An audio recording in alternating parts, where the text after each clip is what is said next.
The following podcast is a W2M Network original production. Visit W2Mnet.com for all of our other great podcasts, plus news, reviews, articles, and opinions from the worlds of wrestling, video games, football, and entertainment. Let's go! What's that? Game time! Game time! It's gonna be a football game tonight now. No doubt. It's gonna be a football game here. Okay. I done been here before. All right, let's go, baby. 9. Rushing 4, ball comes out of the hands of Newton. It's on the ground, and it's still on the ground. Picked up by T.J. Ward at the 4-yard line. Vaughan Miller did it again.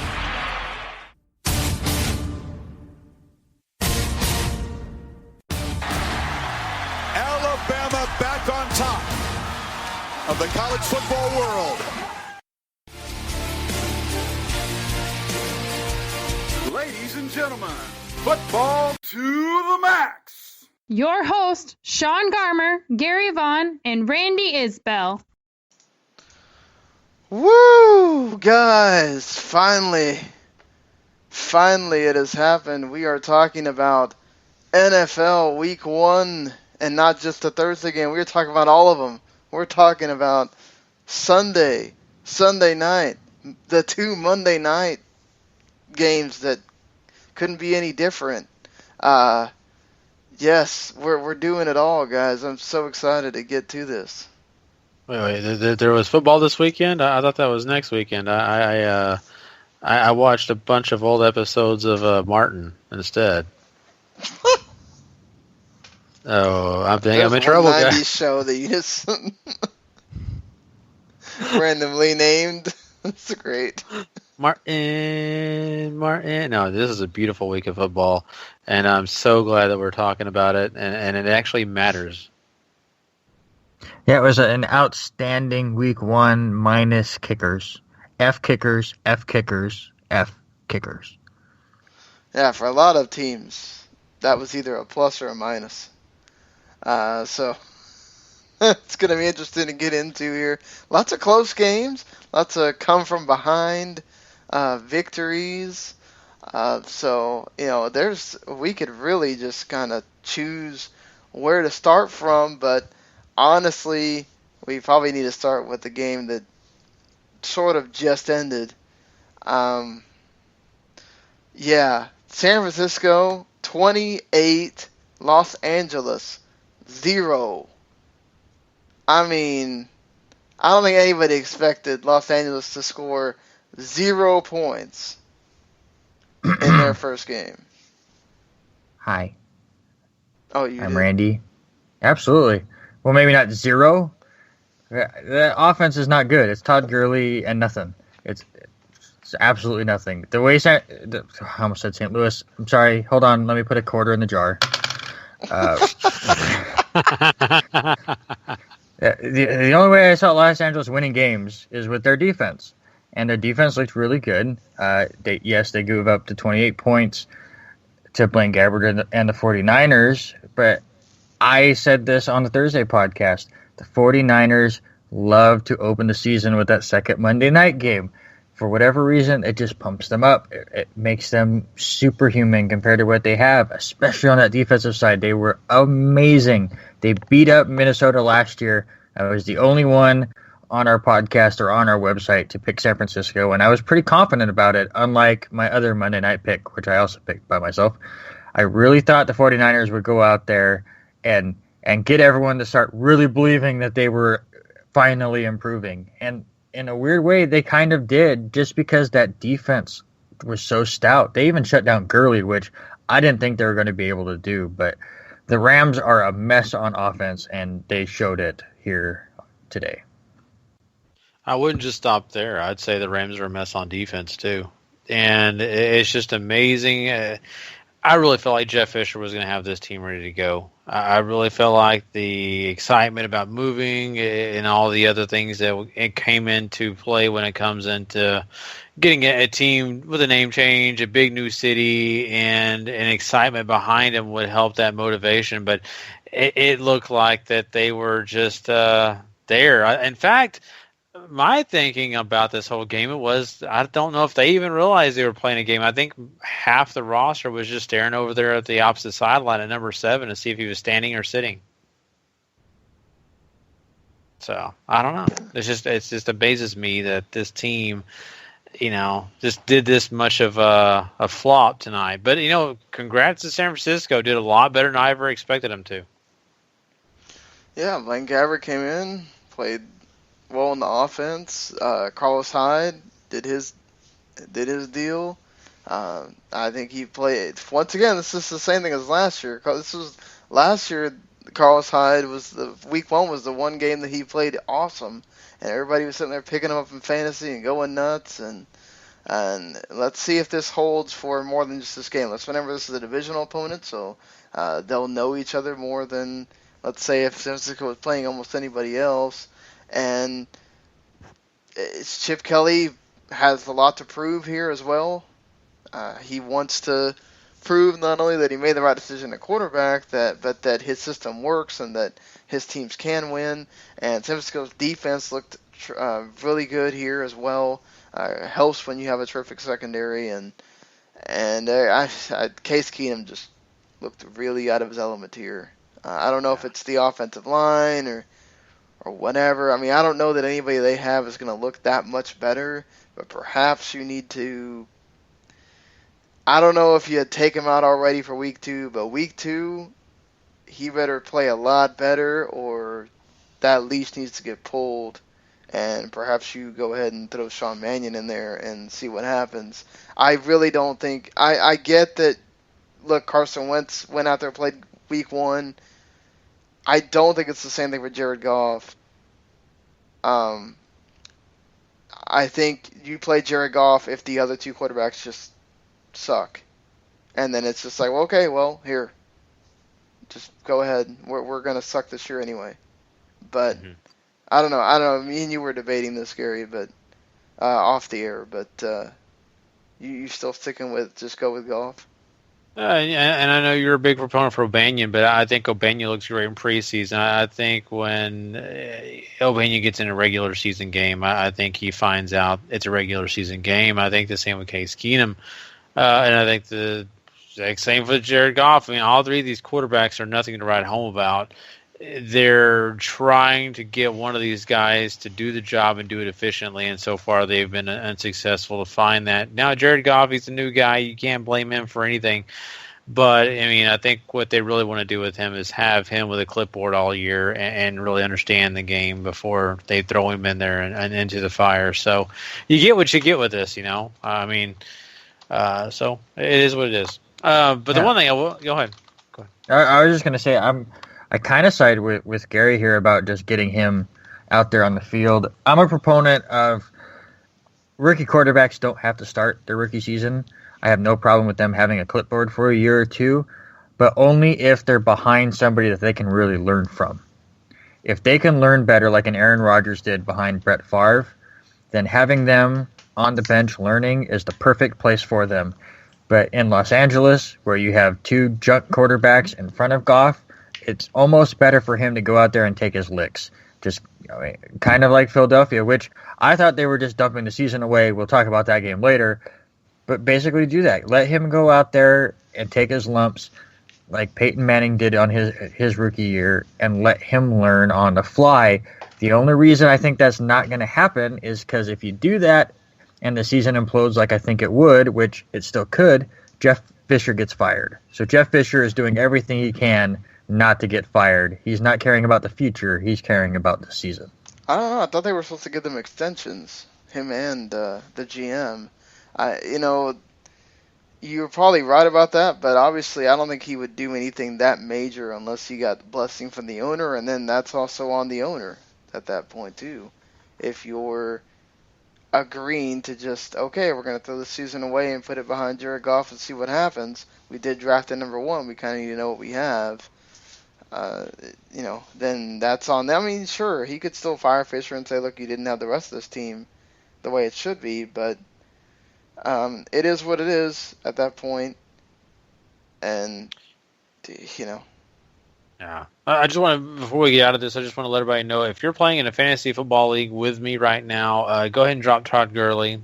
This is what he's going to do all year. Just trust me on that. So, just trust me. I know what I'm talking about, dude. You get rid of him. If you're, I know he hasn't. Gary, I know Gary hasn't listened to. Yeah. Yeah, I know Gary hasn't listened to our fantasy football podcast that we recorded tonight because we just got done with it. But we talked about guys like you, Gary. Oh, okay. Snakes in the grass. Oh, Gary has no problems admitting that he's a snake in the grass, apparently. So, I like it. So, we go from that Sunday night game to the first Sunday night game, which was the Pittsburgh Steelers just whooping the Washington Redskins 38-16. The weapons overwhelming the Washington defense. Gary, what the hell happened to this awesome Washington defense that was supposed to be out there? And then also, Kirk Cousins didn't look too good. Well, I mean, I never personally said that the Washington defense was awesome. I thought it was good. And in fact, I thought it was a little bit above average. But what really happened here was basically they spent a lot of time on the field. The Pittsburgh Steelers did a great job on defense on their side and making Kirk Cousins throw things short, not letting him have the big play. And that kind of allowed the offense to have plenty of chances. They to also get on have the field no running game. Well, they have no running game, and that's a problem they're going to run into, trust me. But you flip that on the other side, and Pittsburgh is making things happen. I mean, they're getting the ball out to all their weapons. I mean, it's kind of funny. They mentioned this in the actual game itself, but they said, no Bryant, you don't have Heath Miller, you're also missing Le'Veon Bell, and they still look like they're just unstoppable. I mean, this team has just an array of weapons to use. All the receivers were getting open. Coates was getting open. We had plenty of guys getting a chance to get the ball. In fact, L. Rogers got a pass to score a touchdown. So that's what happened to this defense. I really feel like they didn't get the pressure, which another thing surprised me. They did not get the pressure on Big Ben that they needed to get. And they also had a lot of time on the field. Those two together just kill a defense, and it's just obvious who's a better team here. Listen, there was a ton of weapons for Pittsburgh, and I'm not going to try to defend the Redskins' defense. I think they're going to be much better. Josh Norman was owned by Antonio Brown tonight. I mean, there's no question about it. But listen, I don't think this is the blowout that you're making it out to be. It was 14-6 at halftime. Washington made it to the Pittsburgh side of the field on all 4 of their first drives in the first half, but were only able to come away with 6 points. That was a key thing that I noticed in a few of these games where teams, fell short, was just early on not being able to finish drives. And yes, not having the running game really affected that. But I think they were in it all the way until middle of the third quarter before Pittsburgh really kind of stepped on that gas and just finished them off and made the game look completely out of hand by winning it by 22. But this game was still in doubt midway through the third, and it was a great first half where they actually were stopping the weapons of Pittsburgh, and Washington actually looked like the better team in the first half.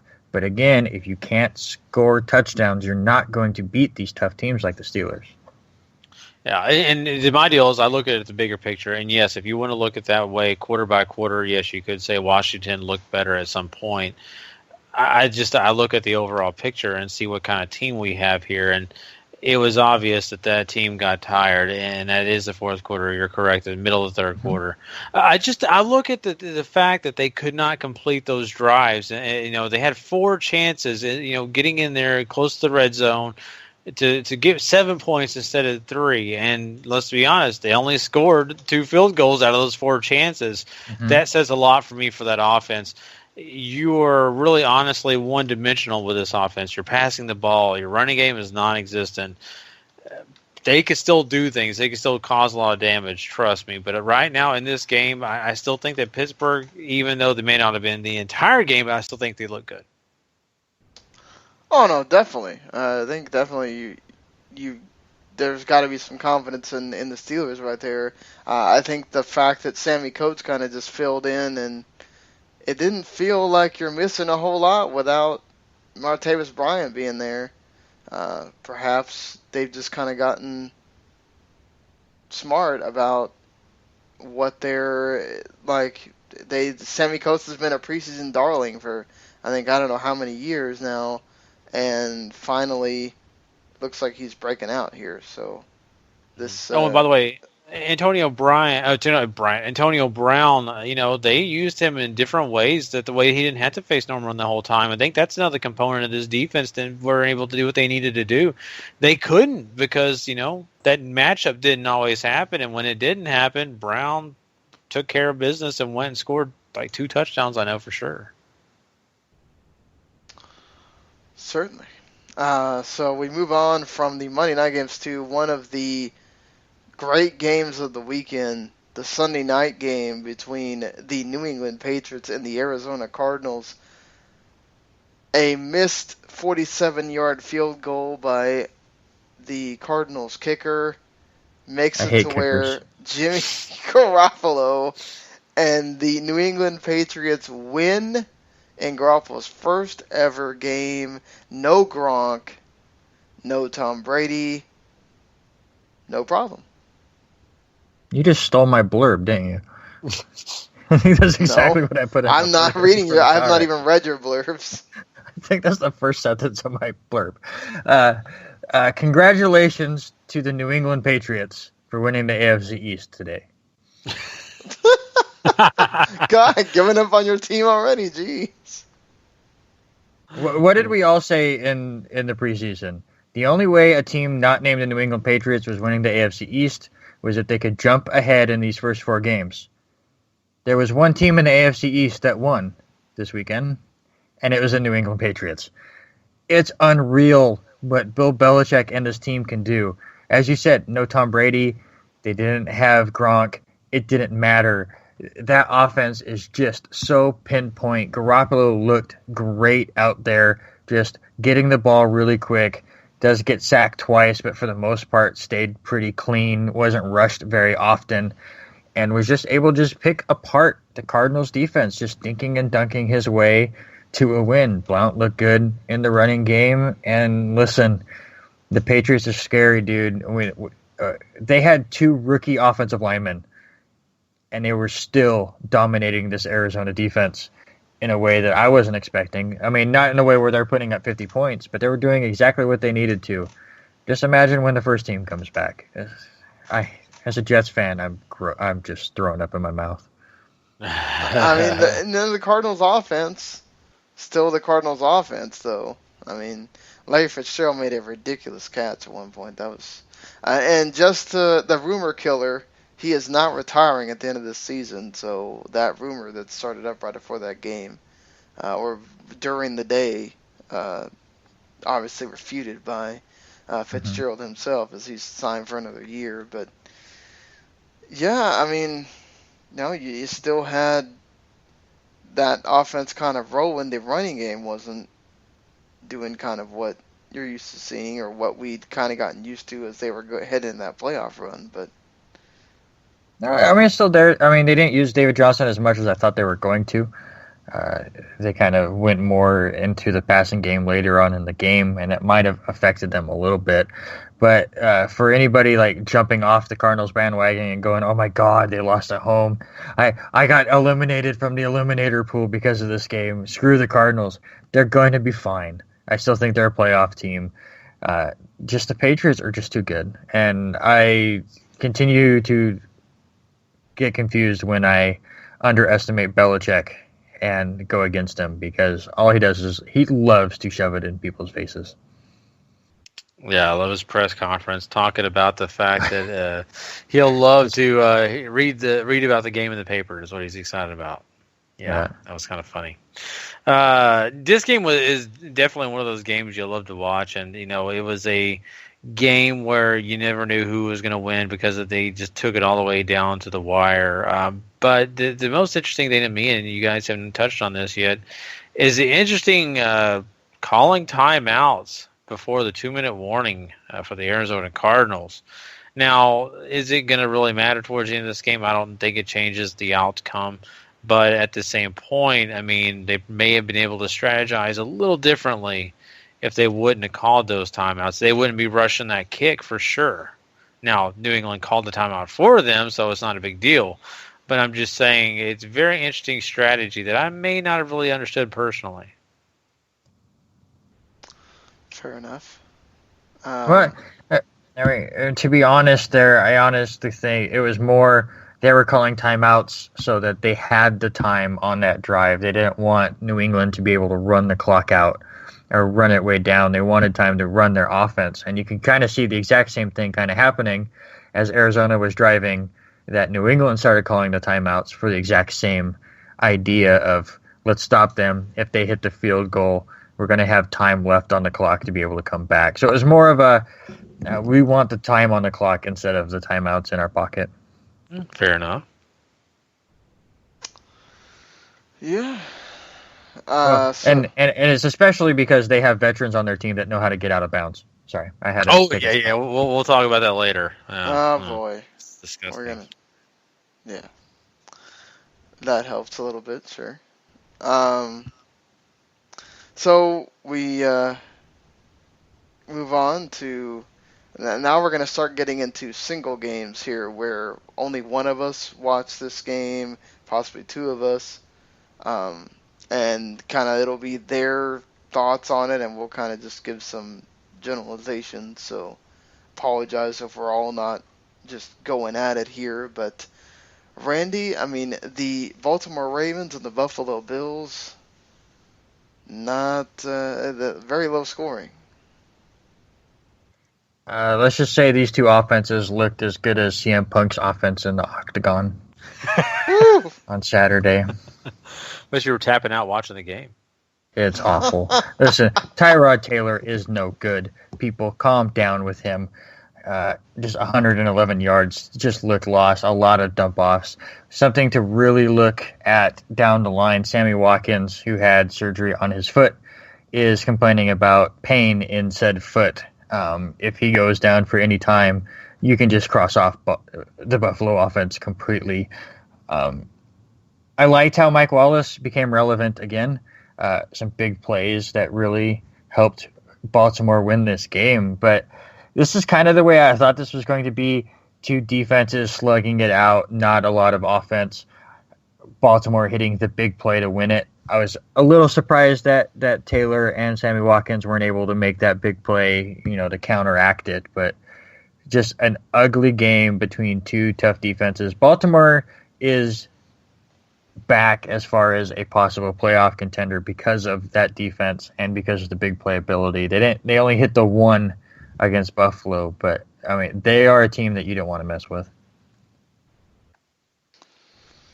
Yeah, interesting that the Ravens were just kind of able to go out there in that first game and win. It's Tyrod Taylor getting owned a little bit by his old team. He's not good.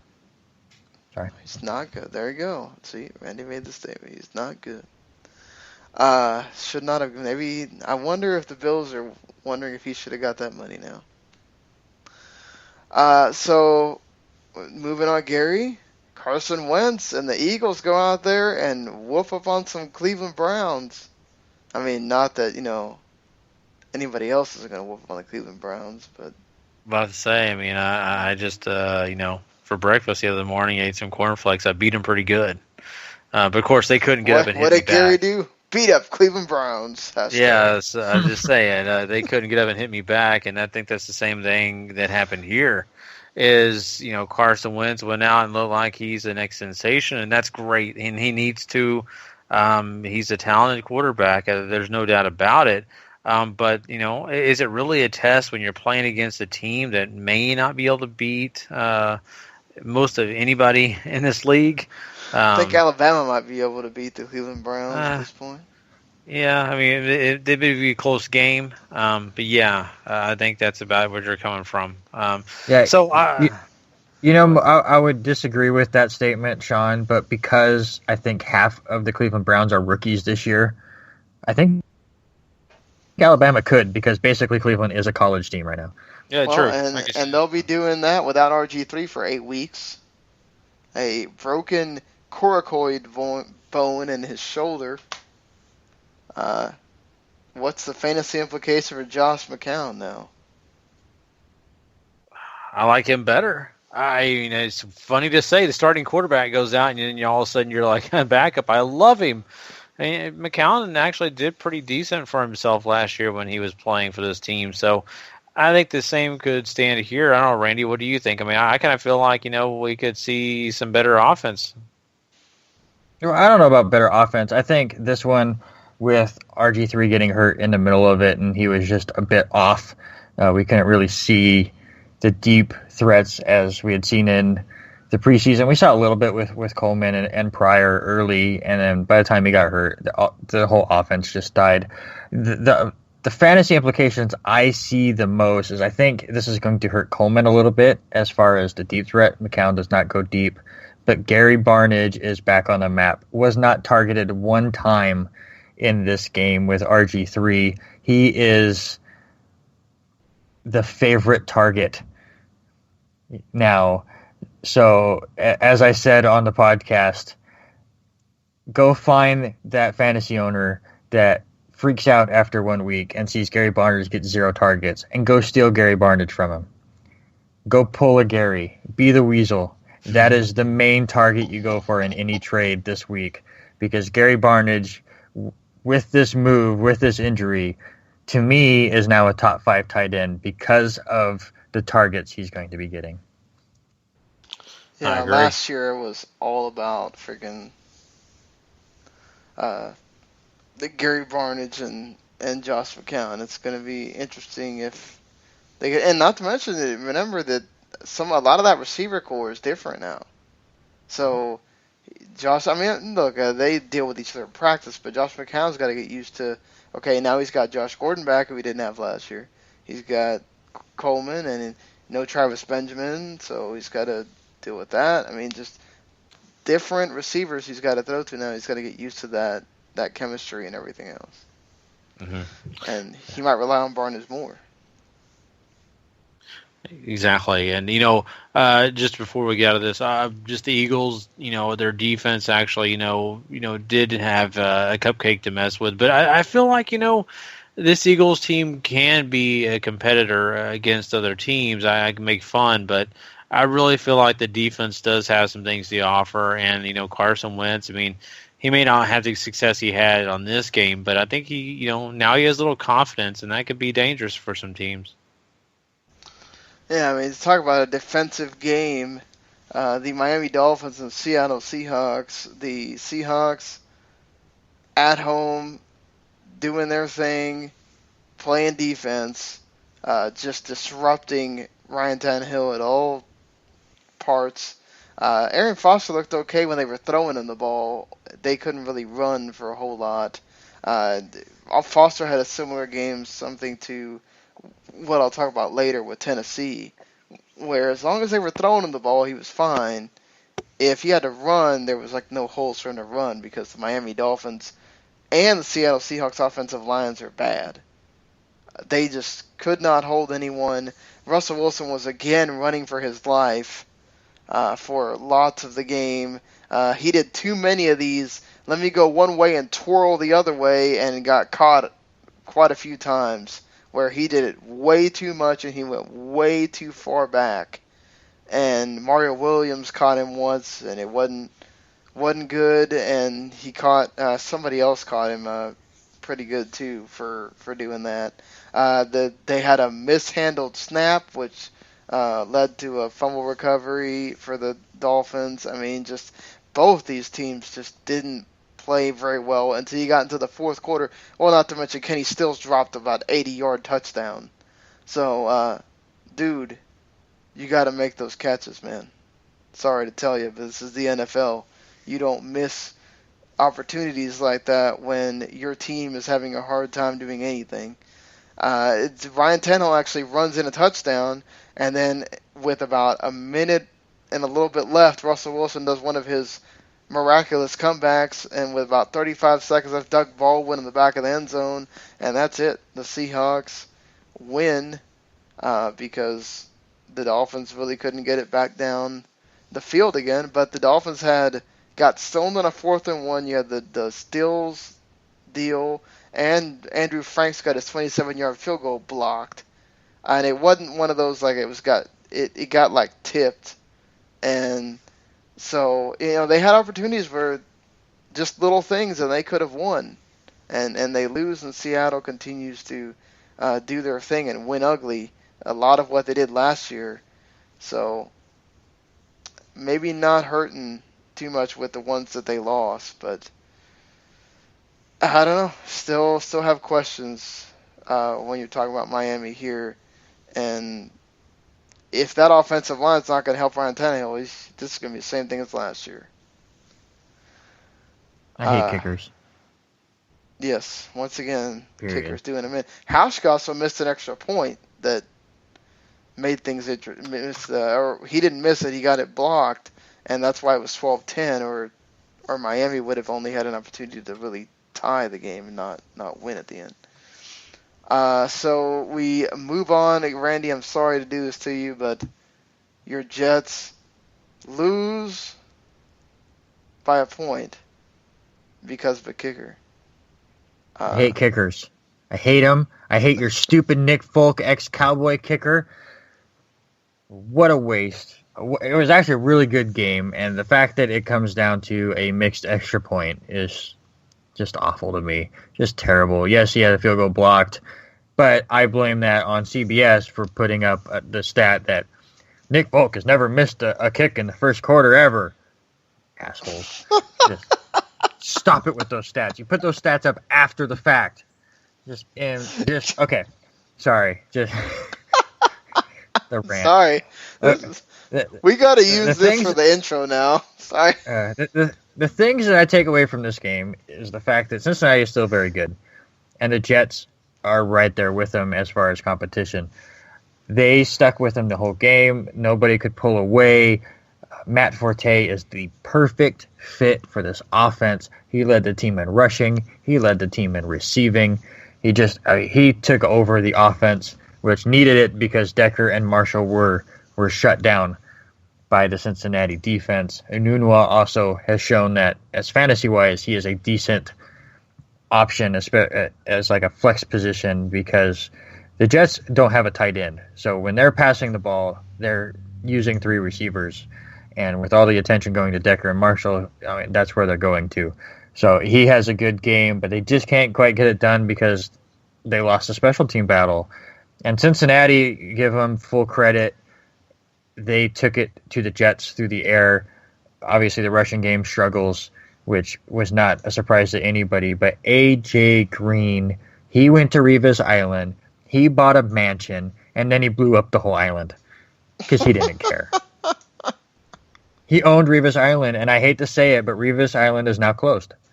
It is now shut down. There is no more Revis Island anymore. He is still a good cornerback, but he is not the shutdown corner. And the Jets need to realize that and change their defensive strategy.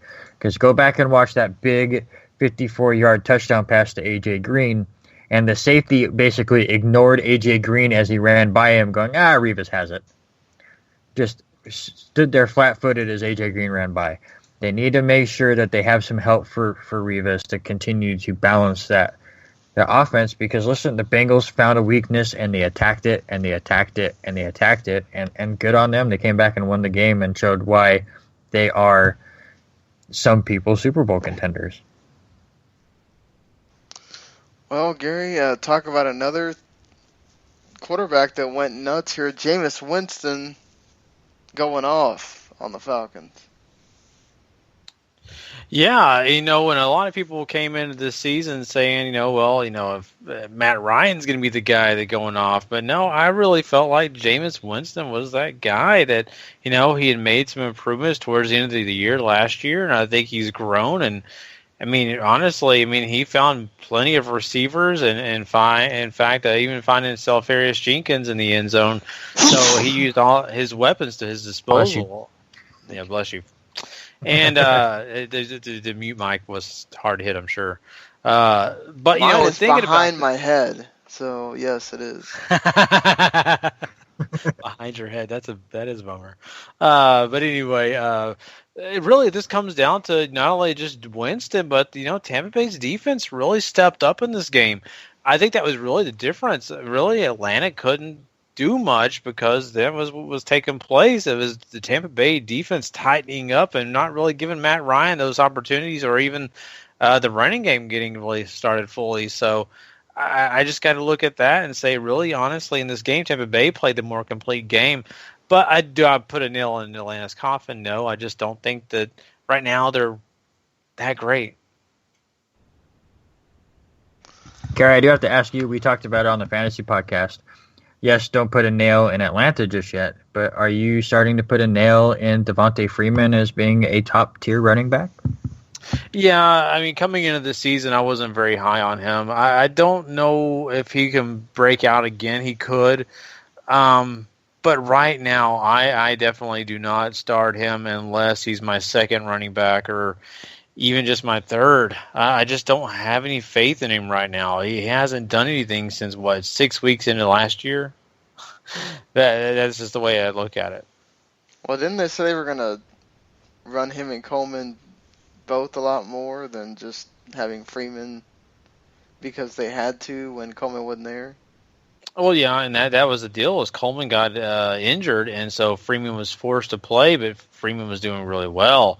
But, Coleman is a big draft pick for them, and I get that, and you want to play him. But, man, if you got a hot hand, go with it. But I don't know. I think teams have figured out who Freeman is, to be honest with you. Yeah, and then also, you don't have a lot of faith in Matt Ryan, so you kind of just know, okay, you double Julio Jones and you do what you can to stop the run, and then see if Matt Ryan can throw it to the other guys. And so far, that hasn't really been something that he's done. Well, let's see. Let's talk about a freaking barn burner of a game here. The Oakland Raiders win by a point because Jack Del Rio has some balls, people, and he decides to go for it for two instead of just tying the game, and they get the 2-point conversion and they win. They had to hold them off at the end as well, but time elapses as trying to hit a 61-yard field goal is ridiculous. That's really hard, and for that rookie kicker, he almost made it. Yeah, he would have if it wouldn't have gone to the right. But still, the Saints. It's one of these things. Well, here, with go ahead. Before we get too far, I just wanted to ask: did you agree with going for two? Well, the law of probability says probably not. I don't think I would have, but I love the fact that Del Rio did that. That takes a lot of brass to say, okay, look, we're gonna win or we're gonna lose here, and they'd already missed a 2-point conversion earlier. Mm-hmm. So, what do you think, Gary?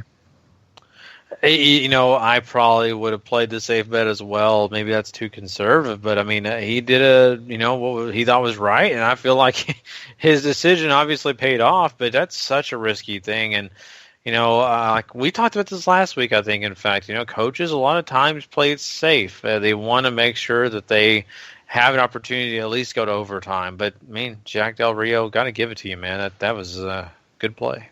Well, you got to think about it when your whole career can be on the line with one bad decision.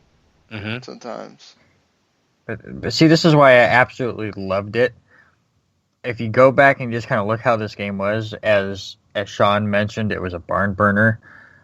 I don't think he wanted to go to overtime against Drew Brees in New Orleans. I think he would have rather went, okay, their secondary is awful, We have started to figure them out. Let's go for it here rather than risk a chance of them winning the coin toss and Drew Brees just destroying us like he has all game long. I really thought he looked at it as this is our best chance to win, because if we go to overtime, I don't like our chances at all. So I loved it in that situation. I get it in most where you probably go for the overtime and go there. But the way that game was shaping out, where the offenses were so on fire, I don't think he would rather risk a toss-up to Crabtree than to toss up a coin. And you bring up a great point, and then that is something that I think you're right on, because of the fact that they've been watching these guys all game long, and these defensive backs from New Orleans, and sometimes you can figure out the tendencies. Sometimes the players can give you some insight, and maybe they saw something that was a great matchup for them, and they exploited it. But it's still a risk. But I get your point. It actually is a great one. Yeah, I mean, it's not only that, too. It's like what Randy said, having to deal with 4 touchdowns, 424 yards from Brees. I mean, that is including a 98-yard one where Brandon Cooks just blew by Sean Smith, and then Sean Smith got benched after that, too. The team have been going nuts. I just want to hear all this Raiders defense, so awesome, and then they couldn't even... That Saints offense, between the Saints offensive line, just that this wasn't happening on this evening. They were getting it. Willie Snead was everywhere. He was catching balls everywhere. I think Michael Thomas is going to be one of those guys you need to watch out for, because in the middle of the year, I think he's going to become one of the favorite guys for Drew Brees. But yeah, I mean, this was a really fun game. Amari Cooper was playing really well. Latavius Murray had his moments as well. The Raiders also had a big long touchdown. Rashard got a 75-yarder. So this was just up and down, fun stuff happening constantly in this game. And all it is just deciding to go for that too. And there was points as well where, again, and it's sort of a theme for some of these teams on this whole week, going for field goals when you should have scored touchdowns would have certainly helped you in this regard. If you score another touchdown, you win the game. Raiders aren't even close. But, having to be forced to the field goal when you scored instead of scoring touchdowns, that makes a difference.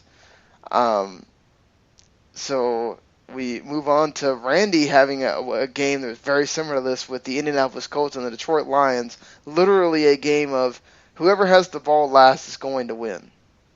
Yeah, absolutely. And it looked interesting at first, as Detroit looked like the far better team early.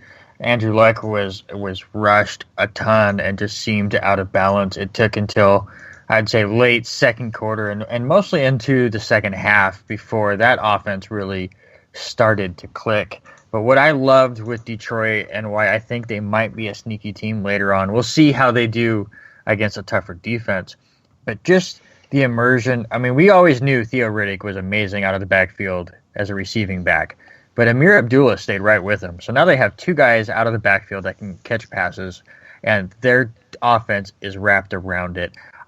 You never thought you would ever say it before, but losing Calvin Johnson was the best thing that could ever happen to the Detroit Lions. Bob Cooter's offensive plan worked perfectly here. Matt Stafford and everyone else here just took it to Indianapolis, keeping up with that high-powered offense over there. And like you said, it came down to the very last moment where, again, I hate kickers, so the Detroit kicker, Matt Prater, misses an extra point, which allowed Indianapolis to, when they go down and scored their touchdown, they were up by 1 late in this game. Stafford does a great job leading the team down the field, including 2 just awful plays where he throws it to Ebron, who decides he's going to battle for 1 yard as time is running out, and got an earful from Stafford. And then the very next play, I can't remember who caught it. I want to say it was Marvin Jones, catches one on the left side, cutting across to the sideline, but instead of taking the one extra step to out of bounds to stop the clock and save their one timeout, he decides to turn it upfield and gets tackled 1 foot away from being out of bounds, making them use that last timeout and basically saying, okay, we have to kick the field goal from here. And watching Stafford blow him up too was great. So, I mean, obviously the more popular out or inbounds play we'll talk about later, but Detroit does get lucky as Prater hits the game-winning field goal. But just an offensive slugfest here. So much fun to watch compared to that Buffalo game I had to struggle through. But I'm not quite set to say Detroit's for real yet. I want to see them do something against a real defense, and I don't think that we're going to see that next week when they play Tennessee either. But they're a team to watch to see if maybe they're a bit underrated. Yeah, and Gary, you had a game sort of similar again. The Kansas City Chiefs and the San Diego Chargers. Good Lord. What the hell is going on here? The Chargers just go out to a big lead, and then the Chiefs all of a sudden come storming back and win. Yeah, this was something that, kind of hit us out of nowhere, right? We all came into this game, I believe, picking Kansas City, but not only that, picking Kansas City probably big here. And San Diego said, we're not dead. And in fact, Melvin Gordon himself said, I'm not dead either, guys. And he comes out and scores a touchdown. I mean, this is a different, looking San Diego Chargers team in the first half. I mean, 21 points without, any hesitation. But then when we get to the second half here, Kansas City starts turning on their jets, and that's when they start stifling what San Diego is doing. And, of course, that gets back down to what we thought was going to happen, and that's Kansas City playing a defensive game and then letting their offense take the rest of the way. And, Jeremy Maclin gets involved in the end zone. Different guys like that are helping. And it did come down to the end. But what really matters here is that, Kansas City found a way to get back in it. I don't know if I'm sold on San Diego being like this every week. I mean, these two teams know each other very, very well. These kind of matchups usually are a mirage at times because, it's teams that know each other. Yeah, it's but like last year you had the scoring. Mm-hmm. You had the one that was like 13 to 10 or whatever. Mm-hmm. Yeah, you're totally right. So, I mean, I don't want to get people to buy or sell too much in this game. But what you do need to know is that, Kansas City found the way to win. And with that determination, I think you do still say that Kansas City is a better team and a really good team. But you got to give props to San Diego. They worked their butts off to do what they did. And once again, the San Diego receiver curse is well on display. Keenan Allen tears ACL, and he is done for the season again. Jeez, poor guy. It's tough. These are guys you don't want to see injured, and I hate to be selfish, but especially if you're playing fantasy football. Randy, what does that mean? Who are you going to go get on the waiver wire? Is there a San Diego receiver? Who are the Chargers going to go get on the waiver wire? Well, you can say that too, but I mean, there's a guy named Travis Benjamin on their roster that could. He's not a number one guy, though. Well, he may be now. They might just have to use him there. But if you're looking for a wide receiver on the waiver wire, I suggest ignoring San Diego. I believe in that curse. So I'm staying away from there because I don't want my guys hurt. But there are a ton. If you look at most leagues, you can go out and pick a few. But I already brought up Quincy Enunwa. I think he's a great option. Devontae Adams in Green Bay. Any wide receiver in Green Bay, if you can pick him up, that's great. Eli Rogers really stepped himself up as that other target to Antonio Brown. I like him a lot as well. And Chris Hogan, at least early on, he was a big target for Garoppolo. So there's a lot of wide receiver options out there. I would stay away from Chargers receivers just until you kind of see how things are going. I like Benjamin's talent. But let's see how he will do being against the number one cornerbacks. Tyrell Williams is an interesting choice as well. Dontrell Inman didn't have much of a game against Kansas City, but obviously he will see a bit more action. So there's talent there in San Diego for sure.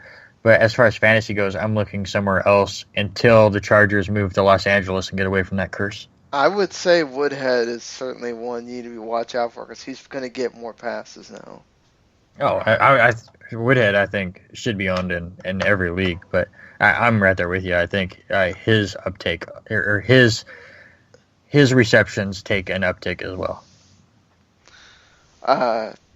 Yeah, I mean, this is going to be interesting for San Diego, and like I said, it wasn't a joke. They seriously are going to have to go try to find somebody to pick up for that team, and as far as receivers go, because man, losing Keenan Allen, that's, I mean, now you might get more double tight end action with Hunter Henry and Antonio Gates too, so that's something to watch out for as well. I mean, Kansas City looking and doing what they always do, and another game that was sort of very close, as you kind of expect with two teams that know how to score. You mentioned Devontae Adams. He had a case of the dropsies again, as is normal for Devontae Adams. But the Green Bay Packers are able to edge out the Jacksonville Jaguars 27-23. What did you see, Randy? I saw two defenses that are legit. Yes, both teams scored in the 20s, but the Jaguars' defense is for real. Aaron Rodgers just has too many weapons. But Jacksonville stayed in this game the whole time. There was only 12 points scored in the entire second half, 4 field goals, 2 between each team. It was a slugfest between two good teams. To me, even though they lost, I think Jacksonville solidified themselves as a playoff contender in this game because they stood toe-to-toe with the team I have winning the Super Bowl and nearly beat them. They had the ball late and couldn't get the job done on a call that I still question, as I believe there was less than 20 seconds to go. They're inside, I want to say the 30. I'll look this up as I talk. But on 4th and 1, they were at the 14-yard line with 23 seconds to go.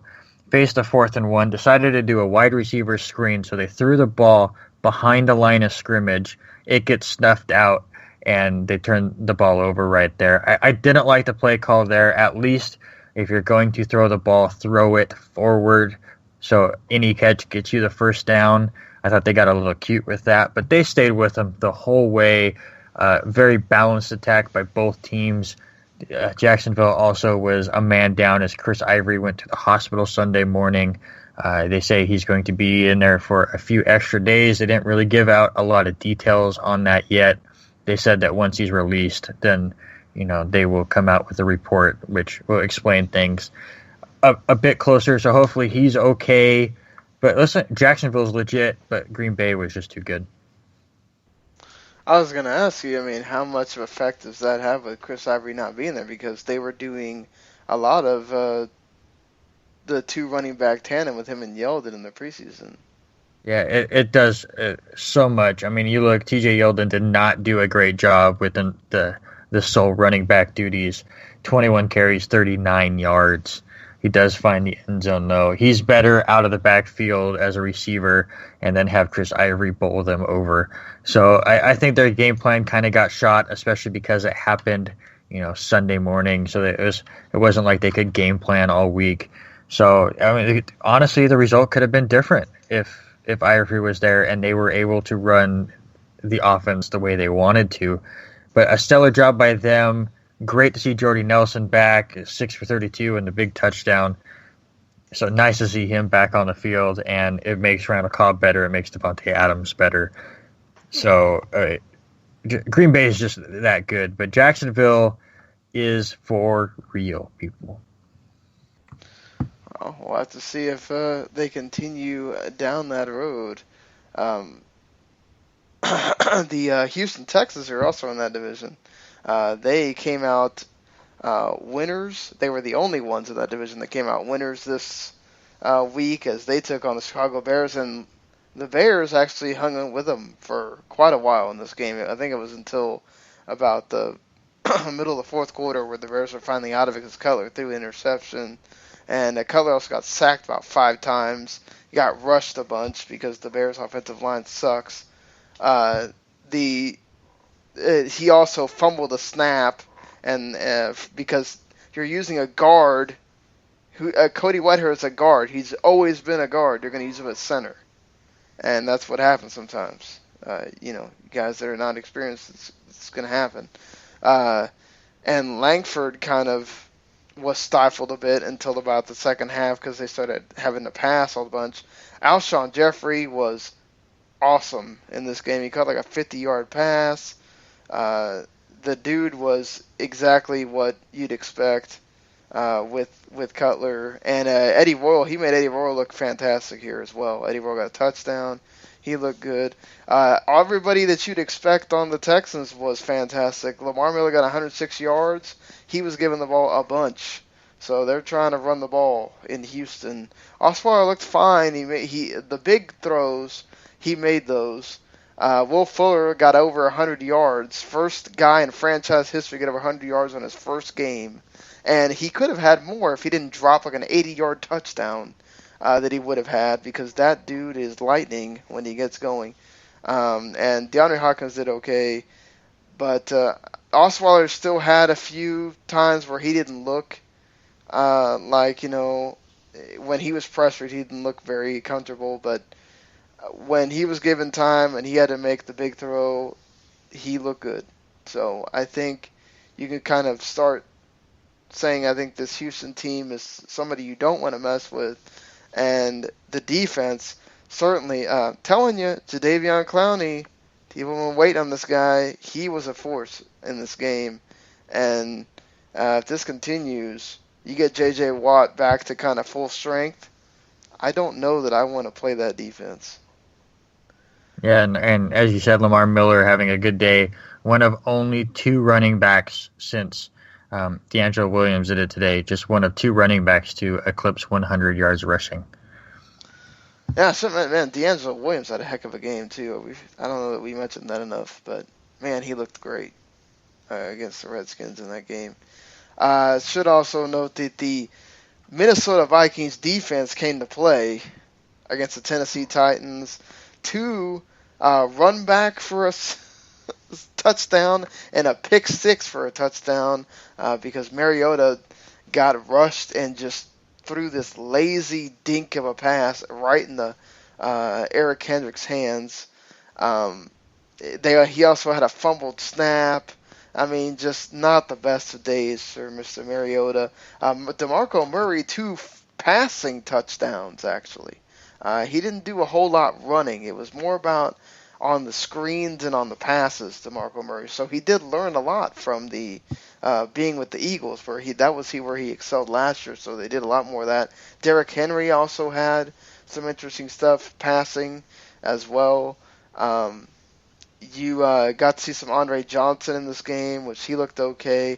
Then you hardly got to see any Delaney Walker. That's because he's got so many receivers now to throw to. I don't know that it's either the defense really keyed in on Walker, or just he's got so many more weapons than he had last year that he's kind of throwing it around. I think he did throw it to like about 7 different receivers. So just got to cut down on the mistakes is the issue.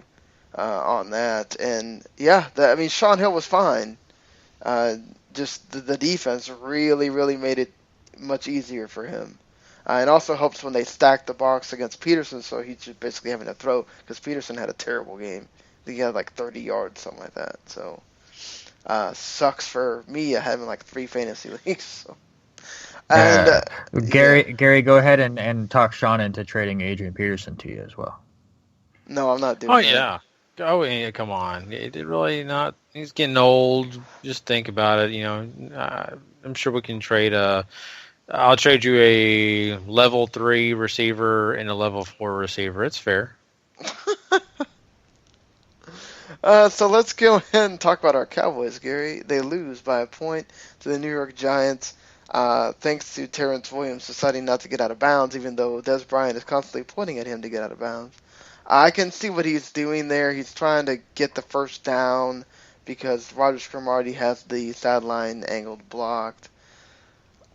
Still doesn't excuse the fact that you get out of bounds, you give your team a chance for another play. But aside from that, Gary, what the hell, man? Can't score touchdowns. All right, well, let me start. I know we're going to get to that, but I do want to start at this Terrence Williams saga. My wife has blonde hair, and, you always hear the blonde jokes, right? Blonde, da-da-da-da, ha, ha, ha, they're dumb. And I think sometimes the same goes for athletes. And, we see, people present them as duh sometimes. Well, I think Terrence Williams had one of those moments, and I really believe somehow, some way in his mind that was the right thing to do to get extra yardage, but it wasn't, and he didn't think it through. That's the kind of athlete he is. And in real life, I would love if the Dallas Cowboys could trade him to San Diego for anything. So maybe for there's ball Gary's boy. great analysis that you should take to heart. Terrence Williams had a blonde moment. Basically, yeah, really. And but anyway, go ahead. Can I take a quick poll real quick? Mm-hmm. Do you blame Terrence Williams for the loss? No. Okay. That's what I was asking. 'Cause I don't. Yes, he made a mistake. 61-yard field goal is no joke. It's no joke. And listen, they were, a second away from getting that snap off and spiking it. So, I mean, it still almost worked, and he did gain a few extra yards than he would have. Go back and watch the play. To get out of bounds, he almost would have had to go backwards a little bit. So, yes, it looks terrible, especially with Des Bryant pointing, and especially with what happened with Detroit, too. And you would like to see if you can get your kicker to make something long like that, especially with Dan Bailey, who was the only kicker who knew how to kick a football on Sunday. But 56 was his career long. 61 was asking quite a bit. So I know the hatred is strong because, this was the big afternoon game and most people were watching. But don't hate on the guy, I think. It's a mistake, and I still don't think you guys were going to win. Score touchdowns. Yeah, that's exactly the story of this game, is the fact that the Dallas Cowboys got in the red zone, and they were close enough plenty of times that they settled for field goals. I mean, 4 field goals, it just right there proves to you that they were close enough to if they could have converted drives, they could have definitely won this game and won it in convincing fashion if that would have happened. It's just the bottom line here is that the New York Giants did a good thing for themselves, and that is stop the run. Ezekiel Elliott, everybody was excited to see what this kid could do, but there's a reason why Ezekiel Elliott only had 51 yards in this game. Well, let's look at how much money the New York Giants spent to make sure they could stop guys like him and put pressure on the Dallas quarterback, So I think that's the big key here. I mean, the New York Giants came in with a plan. Their plan worked. The Cowboys came in with a quarterback who's a rookie, first game in the actual real-life action NFL game, and did well. Dak Prescott, is this his fault? No, not at all. He played a great game, no interceptions. Eli threw an interception. He's a veteran, won a Super Bowl.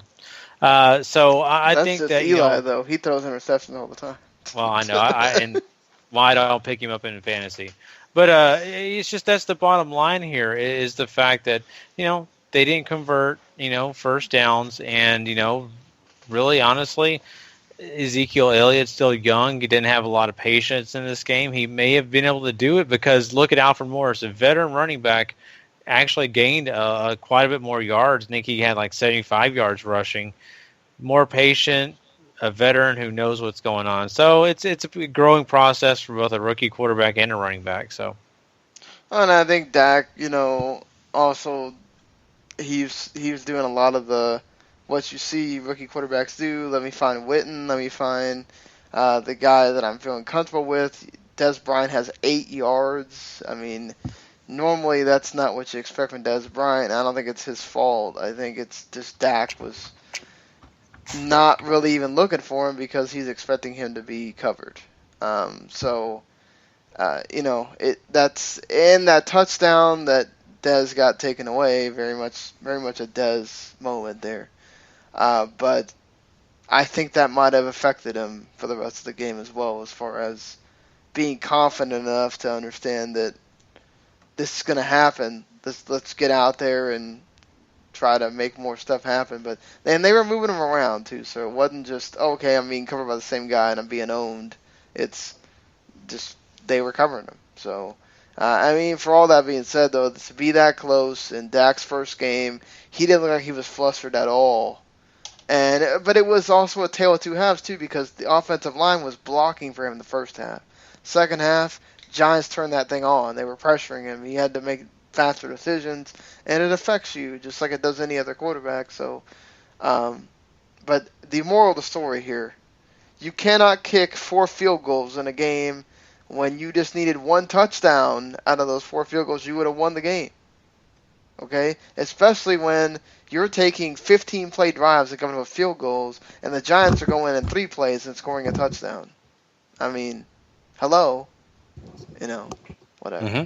But, and look, when Rashad Jennings is running up the gut about, for 40 yards, you know that something is wrong with your defense. But that's another story.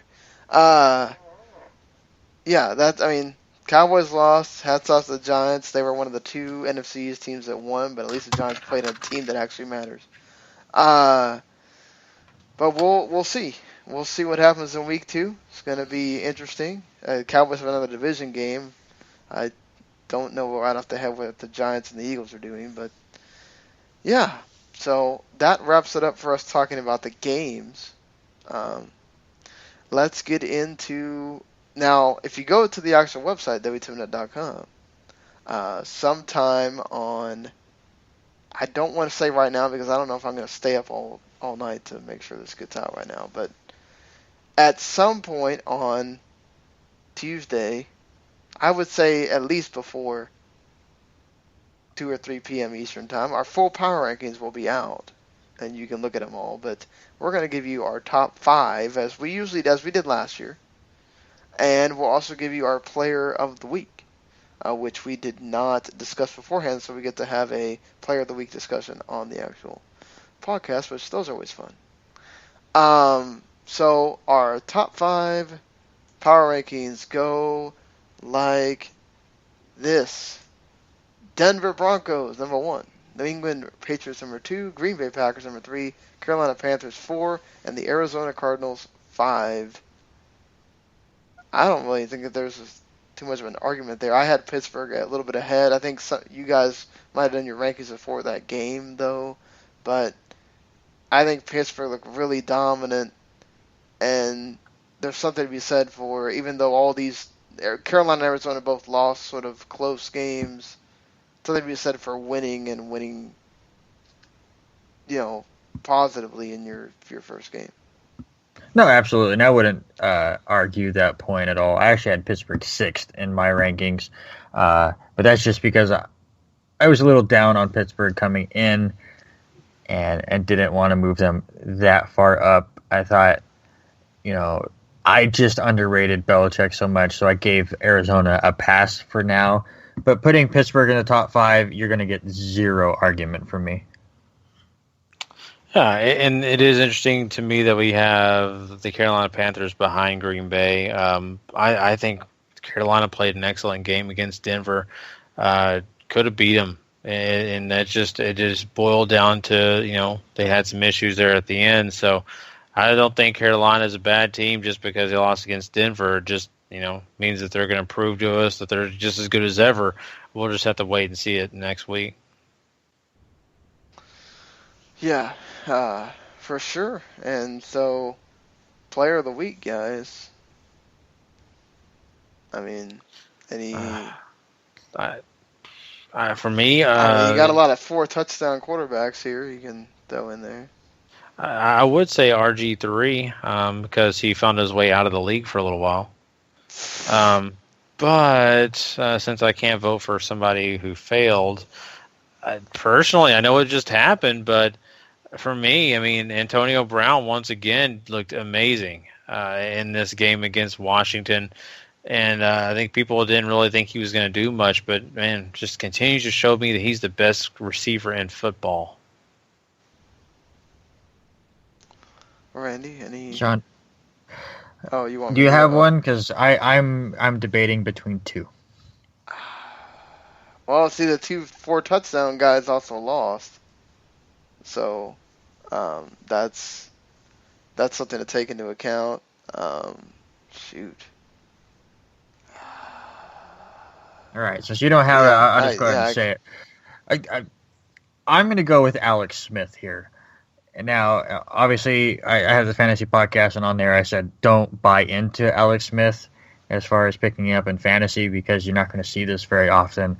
But that team went down against the San Diego Chargers, a divisional opponent, and they completely took the playbook and threw it out the window and said, Alex Smith, win this game. And they came out firing in that second half, and he led a wonderful comeback against, once again, a divisional opponent. So am I ever going to expect Alex Smith to throw for 363 yards again? No, but he did it when he needed to, and he got the win at home. So my pick's Alex Smith.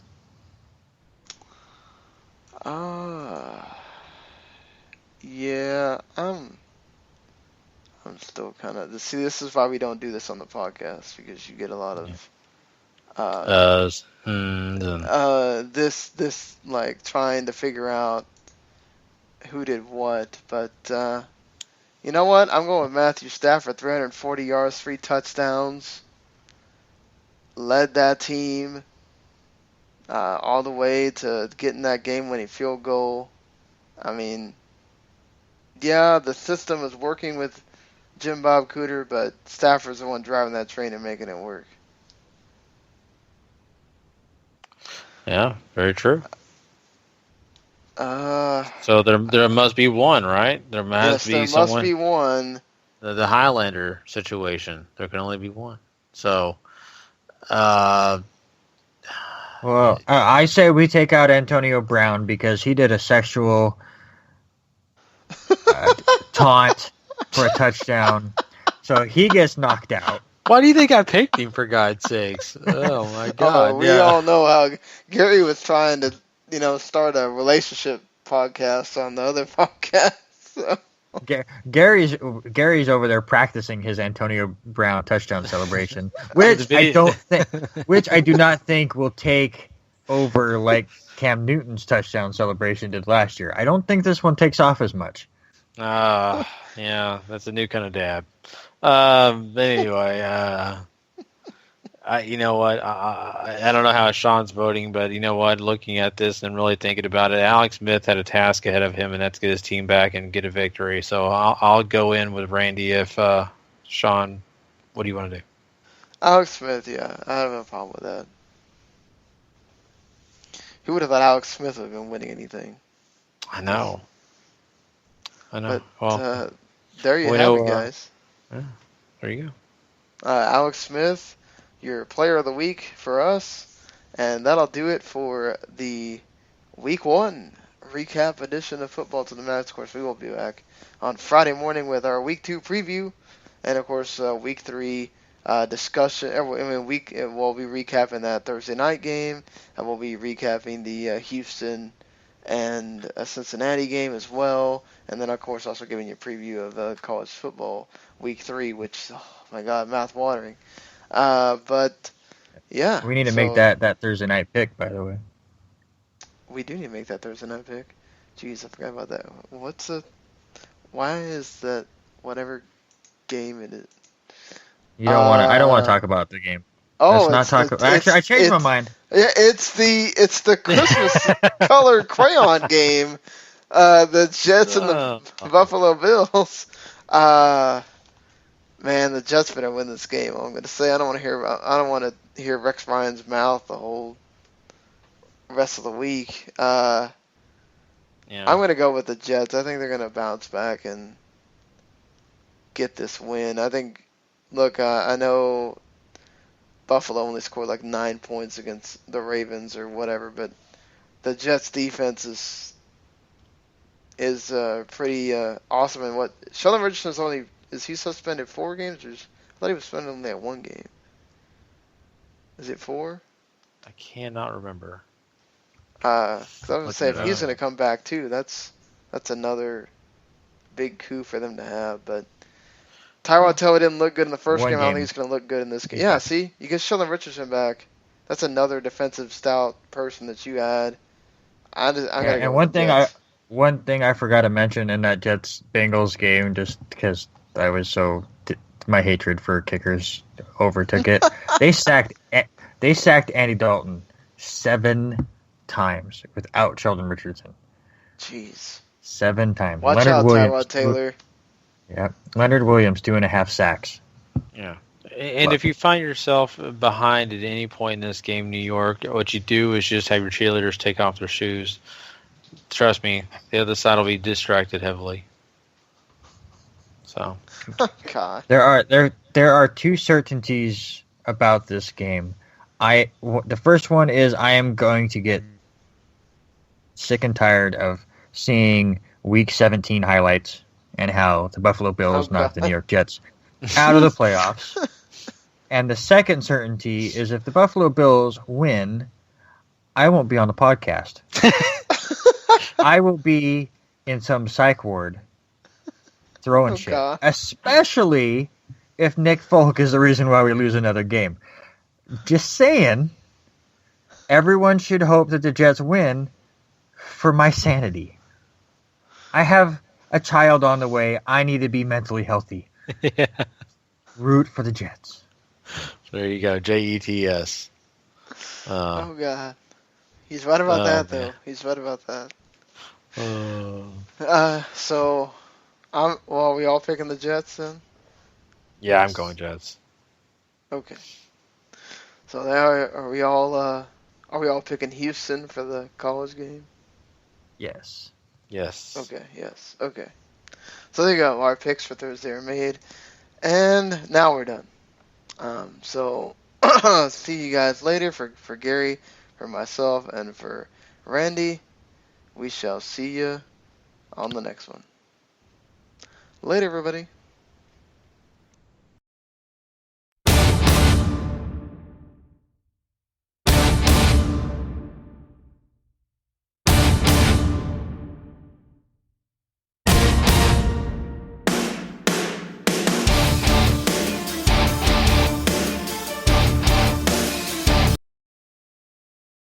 The following podcast is a W2M Network original production. Visit W2Mnet.com for all of our other great podcasts, plus news, reviews, articles, and opinions from the worlds of wrestling, video games, football, and entertainment.